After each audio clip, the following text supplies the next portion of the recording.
Welcome, everybody. And what we're going to do today is we're going to take a deep dive into the interface that makes up Visual Studio Code. So I've had a lot of requests to do this kind of video where I go through the orientation and I kind of teach you guys how the interface is laid out. So I would really encourage you to listen to this. I know it may be boring, but trust me, it will be very worth it when you are trying to actually create a web page or do any other thing for that matter. Let's get right into it because we've got a lot to do. So what I want to first start off with is I want to open up VS Code. And if you followed along last time, then you should already have. Okay, so what I'm going to do is I already have my VS Code open. And I'm currently at the workspace root. So basically, whenever I open up Visual Studio Code, I'm presented with this blank workspace, which a workspace, for those who don't know, is a collection of files and settings. Okay, so the first thing I want to do is I want to go over the menu structure. And I want to kind of familiarize yourself with some different commands and also what's on each menu so that you guys are aware of what to expect. A good brief tour on some cool things that you can do and to teach the menus. Okay, so I'm going to press my Alt key. File submenu Alt plus F1 of 8. File, so that's the file menu. So let's see what's in here. So if I press down arrow. New file CTRL plus NN1 of 18. New file, that's self-explanatory. New window CTRL plus Shift plus NW2 of 18. New window, so that'll create like a new instance of Visual Studio Code. Open file CTRL plus 003 of 18. Open, so that'll open up a file. Open folder CTRL plus KCTRL plus OF4 of 18. So, wow, that's a lot of commands right there. So open folder. So what this does is it actually allows you to open up an entire folder with Visual Studio Code. So say that you have a set of files that you want to open and modify in Visual Studio Code. You know, maybe it's some markdown files. Well, you can literally open up a whole folder in Visual Studio Code. So that's a really nice option to keep in mind that is possible. Open workspace K5 of 18. Open workspace, so we were just talking about that. Open recent submenu R6 of 18. Open recent, that will open up a recent file. And all you would do there is just press right arrow and then down to see your options. Add folder to workspace D7 of 18. Add folder to workspace, so that will add the current folder that you have opened to a workspace that you can save. Save workspace as 8 of 18. That will allow you to save that workspace and then you can kind of name it. And a typical convention I like to use, guys, is I like to name the workspace after the project name. Autosave U12 of 18. Autosave. So this will autosave. This is a very important thing because it will help you. If you forget to press save, it will autosave it for you. So it's almost like Google Docs. So I'd highly encourage that. Preferences submenu P13 of 18. We have preferences, pretty explanatory. That goes to your preferences. Close window CTRL plus WE17 of 18. We close the window. Exit X18 of 18. Exit. So that is the file menu. I'm going to press right arrow to go to the edit menu. Undo CTRL plus ZU1 of 12. Undo. So that undoes. A lot of these are kind of similar like what you'd see in Microsoft Word, where you have all the editing options. Redo CTRL plus YR2 of 12. Redo. Cut CTRL plus XT3 of 12. Cut. Copy CTRL plus CC4 of 12. Copy. Paste CTRL plus VP5 of 12. Paste. Find and file CTRL plus Shift plus FI8 of 12. Find in files, that's pretty useful. So what that will do is if, let's say, you're looking for something in particular, you can actually search all the files for that word or phrase. So that's a pretty nice thing. Replace in file CTRL plus Shift plus HI9 of 12. Replace in files, it's kind of the same purpose as find, except you'll be replacing. Again, very useful feature there. Toggle line comment CTRL plus /T10 of 12. Toggle line comment. So if you're writing code, you can actually toggle a comment, but that is not the way that I would highly encourage you guys to do it. Not from the menu. Use the keyboard shortcuts. But that will allow you to toggle a comment quickly. Toggle block comment Shift plus Alt plus AB11 of 12. Emmet : Okay. expand abbreviation tab X12 of 12. I want to talk about Emmet for a sec, guys. So Emmet, what is Emmet? Emmet is a source code completion for HTML, CSS, and other languages that is built into many modern text editors. And Emmet is cool. And we're actually going to be using Emmet a lot next time to create our web pages. But what Emmet does is, let's say that I want to write a paragraph. All I would do is I'd type P, tab. And then what it would do is it would fill in those other details. The less P greater, less slash P greater. Or another example is if you want to do a H1, you just type H1 tab.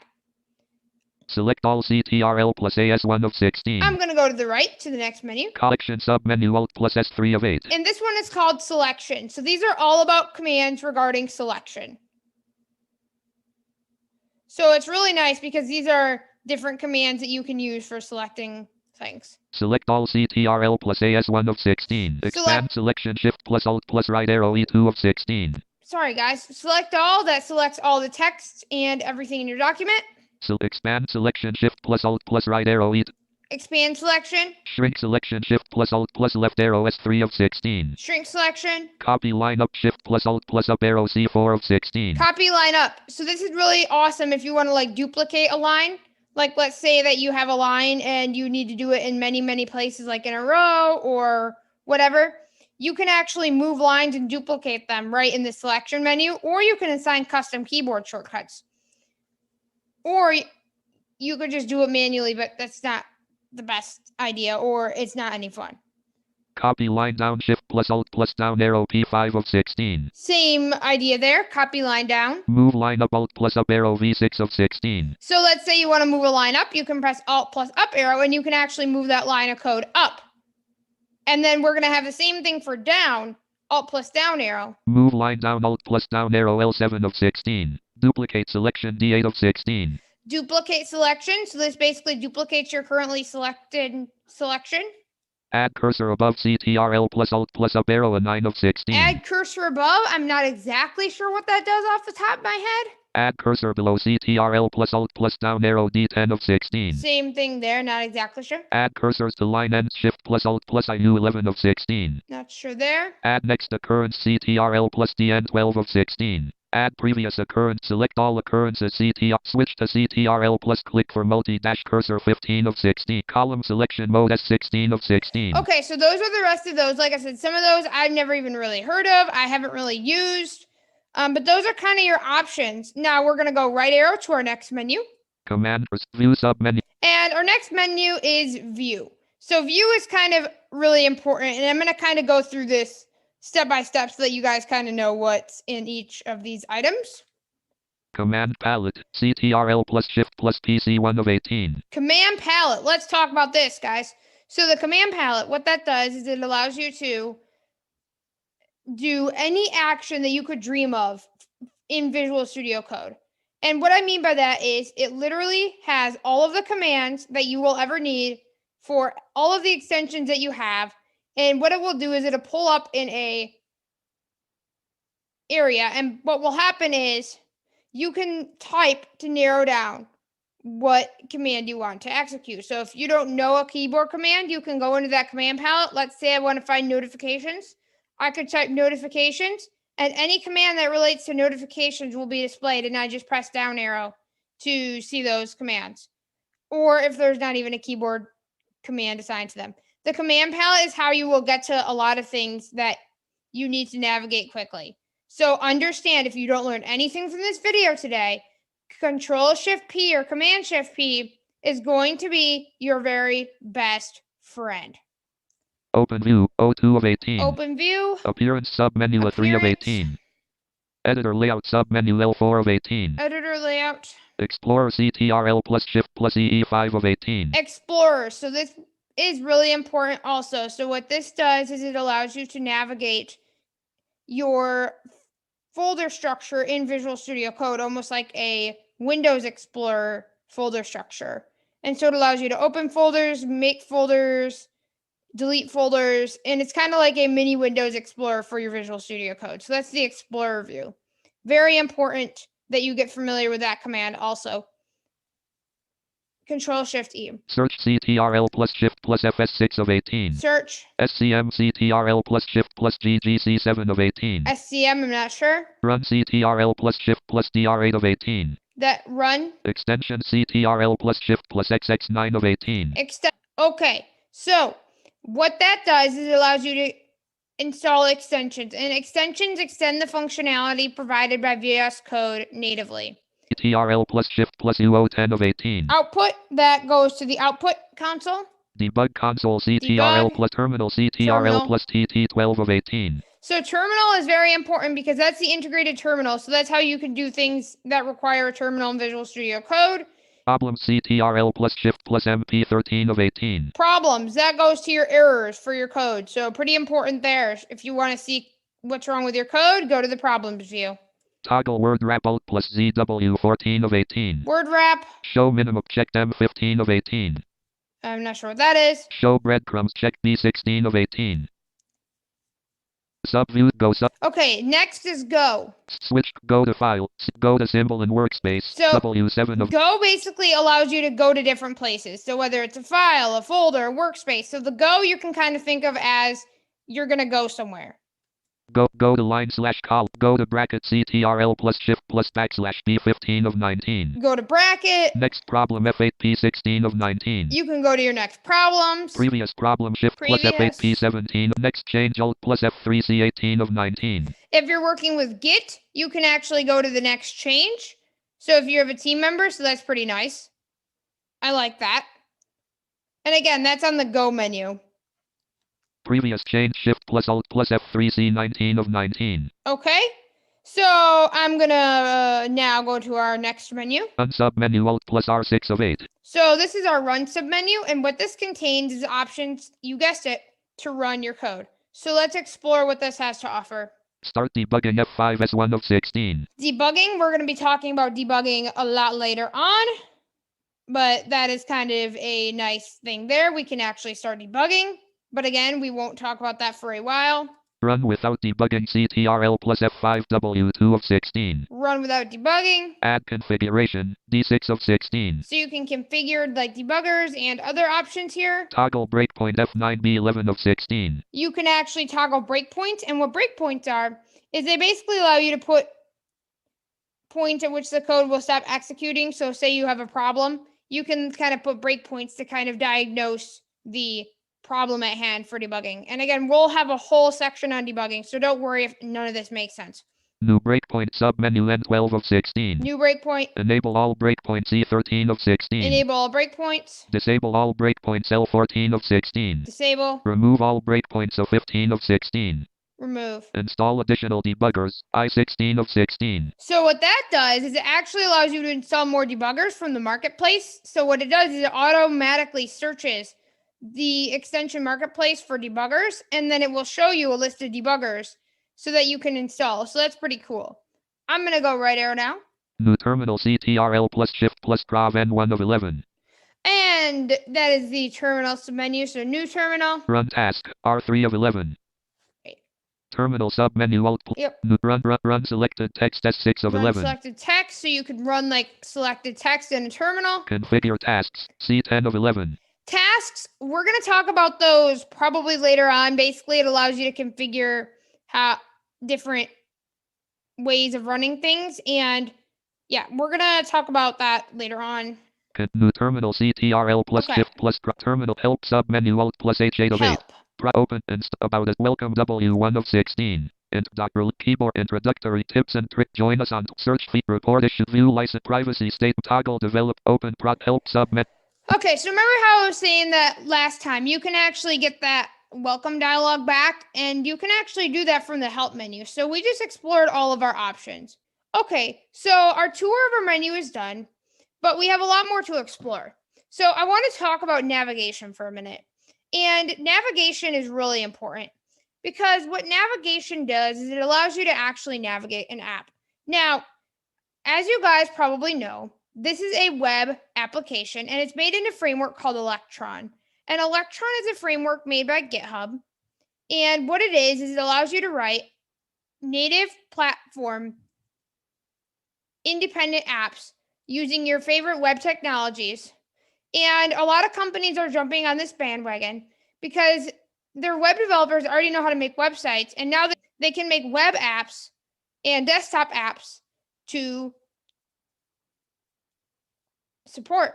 So it's really nice. However, Electron obviously is not always the most fun to deal with. And it can be a little bit tricky to navigate with screen readers, especially if you guys aren't sure of how to exactly do certain things. So almost think about Visual Studio Code as one big web page. If you think about it that way, I guarantee you that it'll make it a lot easier.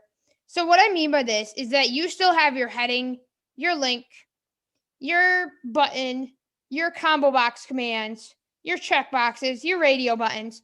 You still have all of those. Believe it or not, all of those still work because since Visual Studio Code is based on Chromium, I mean, you have all those options. So if you think about it this way, it'll make it a little easier for you because you already know how to navigate it. It's just like a basic website. Obviously, there's a lot more complexity to it. But in terms of the navigation or on the UI, if you're trying to find something, then you can use your different commands that you would normally use on the web to find different things. So we're going to explore a couple things. And the first thing I want to do is I want to talk about the kind of the window area. So we went through all the menu, but now we have a lot of controls on the surface that we need to go over. So I'm going to get into my browse mode for NVDA. That'll make it a little bit easier to do this demonstration. And I'm going to press insert space. Clickable main landmark. And that will bring me into browse mode. So recall that browse mode is the mode that allows you to, browse on web pages, so access headings, links, all that, etc. And focus mode is where you can type. So if you guys aren't familiar with NVDA, I just want to get that out of the way. And I'm going to press Control Home now. Clickable space. And you remember that I have that indentation profile, so that's why it's saying clickable space and all that fun stuff. So that's kind of why, but I'm going to press down arrow now. Clickable. Content info landmark clickable. Menu bar, menu item, sub menu, alt plus F, no indent file. So obviously we have our menu bars, and I'm actually just going to skip past those, but you can kind of see that we can actually access the menu bars if we really wanted to from this browse mode. I wouldn't recommend it though, under any circumstance. I'm going to press B for buttons, actually. Remote host button. So B for buttons allows me to navigate to my buttons. And buttons are really important because at the bottom, there's a lot of important information that comes from the buttons provided. So remote host, I have the Windows subsystem for Linux extension. And so that is talking about, I can kind of go through there and I can open up my terminal on Ubuntu if I want to. Button, no problems. No problems. So that's self-explanatory, saying, hey, you have no problems. And if you do have problems, that button will update with the number of problems you have. So again, we're going to talk about running code and debugging and all that kind of fun stuff later on. Button, person, tailor, military medal. Person, tailor, military medal. I don't know why I was so honorable and have a military medal. But what that is that's because I'm signed in with my GitHub and my live share, which we're going to all talk about later. But you can kind of see, oh, that's the Taylor, that's where I'm signed in there. Button, live dash share, live share. Live share, so you can access the live share control panel from that button at the bottom. And all these are is just buttons at the bottom of the screen that allow you to navigate between the different sections of VS Code. Button, notifications. Notifications, very important, guys. What this allows you to do is act on different notifications that Visual Studio Code gives you. We will be exploring more of this later on. Button, tweet feedback. Tweet feedback, you can tweet them on Twitter. They do respond. They're really awesome. So shout out to them. Button, screen reader optimized. That says it's screen reader optimized. That's what it should say. That means that this editor is made for screen reader users. And that accessibility mode is on. So that should be a good button that you hear. That way you know that everything works properly. Info : you have installed the remote -N. And at the bottom will be that info : it'll have some kind of information, maybe a notification that already is passed, but you can still access it through the notifications panel. Okay, so I want to talk about notifications because notifications are very important. And what they do is they give you important information related to Visual Studio Code. In a user friendly way, and that way you can act upon it easily. So there's a few different ways you can access notifications. You can access notifications from the command palette or our keyboard shortcut that we custom configured. You have installed the remote-WSL extension but have not used it yet. To start, open the left bracket new WSL window, right bracket left parent, command:/remote-WSL dot new window from recommendation right parent dot source : remote-WSL left parent, extension right parent, notification dialog. And notifications, so what it did is it automatically read my first notification. And recall, notifications are really important because they give you important information about your Visual Studio Code, or they could give you tips or tricks or, just things that you should watch out for. And usually when you first open Visual Studio Code, you will be presented with some kind of notification. So, okay, I know that my Windows subsystem for Linux, maybe I haven't used it yet. So what I'm going to do Source : remote-O is I'm going to press down arrow. button don't show again. I'm going to hit don't show again, or there may be an accept, or it just depends on what kind of notification you have. And again, if you have my settings, that's Control K followed by N. Button. Circle untitled -1 Visual Studio Code Insiders document. Circle untitled -1 Visual Studio Code Insiders document. Application. Main landmark. Untitled -1 editor as autocomplete multi-line 4 space blank. Okay, so I have a couple more things that I want to show before I wrap up today's video. And we already talked about notifications. Very important, very imperative that you can understand those. But the next topic is demystifying some common questions. So I've gotten some questions from viewers and other people that I talk to pretty frequently about different things that they've wondered. And I want to address them in the video because I'm sure that you guys are probably having the same questions. So the first one is, what does F6 do in Visual Studio Code? F6 really doesn't do much. It's not like a Microsoft Word where F6 will move you between panes. F6 will kind of move you between like the big areas of the application, but it won't really actually help you, use it more effectively and navigate between panes. Because remember, guys, this is a web Electron app. So therefore, F6 doesn't work the same way.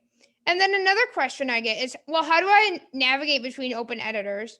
And I say to that, if you have a couple files that you have open, you can either press Control-Tab to navigate between them, or you could do Control 1 through 9, and it will open up editor groups of different, things that you have open. We're going to get into more of that later, but that is kind of the gist of that. And so finally, I just want to talk about the terminal for a sec. So the terminal is really important because it allows you to, like I said, run commands within Visual Studio Code. So we set this terminal up to do Control-T. And you can also have many terminals open, which for today, I'm just going to have one because I don't want to try to make this pretty complicated on us. But if I press Control-T, you're going to listen to see how NVDA reacts. So ready? Complementary landmark document. Terminal 1, CMD edit blank. Terminal 1 CMD. So if you have our settings, that's good. So basically, Terminal 1 CMD. So what that did is it said, okay, you're at Terminal 1, and this is a command prompt. Now, I'm going to type in, the normal commands like I would on a normal terminal. So let's see. I'm going to type in dir/b, which will list the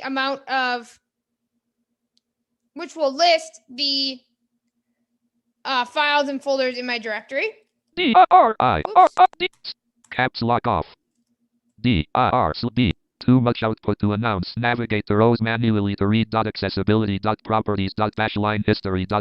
Okay, so you heard too many rows to announce. Please navigate manually. So if there's more than 20 lines on the terminal, NVDA will not read all of it automatically. And so you'll have to use your review commands to review and interact with the output. And it'll be the same thing on Mac. So just to keep that in mind.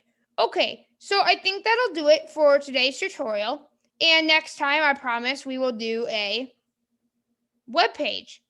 So I hope you guys like this. Please like, share, subscribe.